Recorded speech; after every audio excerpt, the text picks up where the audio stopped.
Good day, everybody. My name is Charles Raether, managing partner of AmLaw Group. Today, I wanted to talk about O-1 visas, which are becoming increasingly popular, not only among artists, people in the performing arts, but also even among business people, IT specialists and whatnot.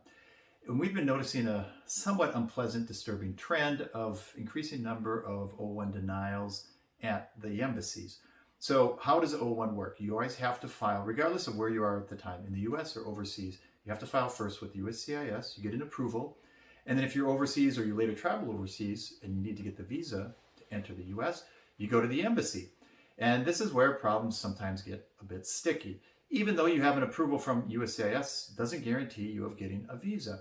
And unfortunately, there's been an increasing amount of O-1 denials we've been getting. Now, we feel some of these O-1 denials at the embassies are related to the nationalities, particularly with Russians, given the current circumstances over there.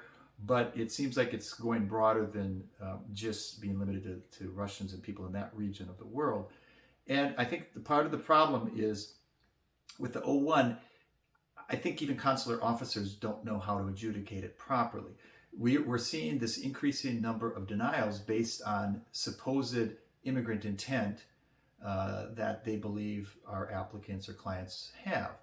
Now, O-1 is generally considered to be a non-immigrant visa. Well, it is actually, because you're not applying for a green card. You're not eligible for a green card if you get an O-1, and therefore it's considered non-immigrant.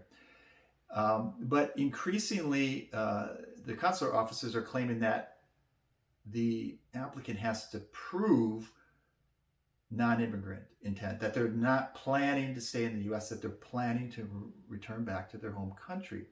But the funny thing is, if you look at the Foreign Affairs Manual, so the FAM, and that's the Bible, the reference material that consular officers use in adjudicating cases, it specifically says in there, it's somewhat contradictory, but it says in one provision that O-1 applicants don't have to prove they have a residence overseas where they're going to return to. And it's permissible, it explicitly says this there, it's permissible for O-1 visa holders to have dual intent.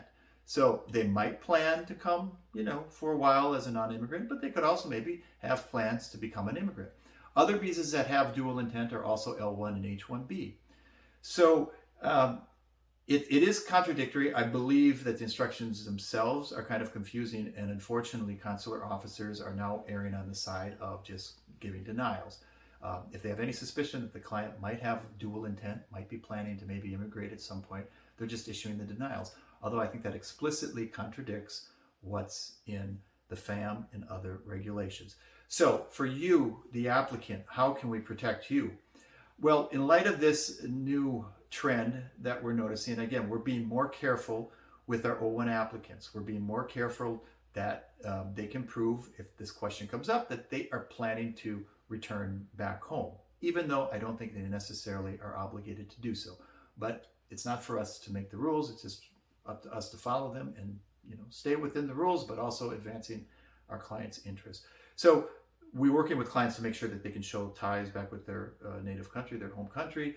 It might affect our strategy long term. If the client is considering maybe a green card in the future or other residency, we might forego the O-1 altogether. Or we might try to get them to come here to the US first, change their status, and then file for the green card. So trying to avoid any kind of visa interviews whatsoever at the consulate to avoid getting a denial, because it creates a lot more headaches when they get a denial, even if it's unjustified, even if it's for another category. So there's a number of different strategic decisions we can try to make to alleviate or avoid problems for our clients. If this is a case or a situation that you are currently in or might be in, I would strongly recommend reaching out to us, and we're more than happy to give you a consultation on your individual situation. Until next time, this was Charles Raether.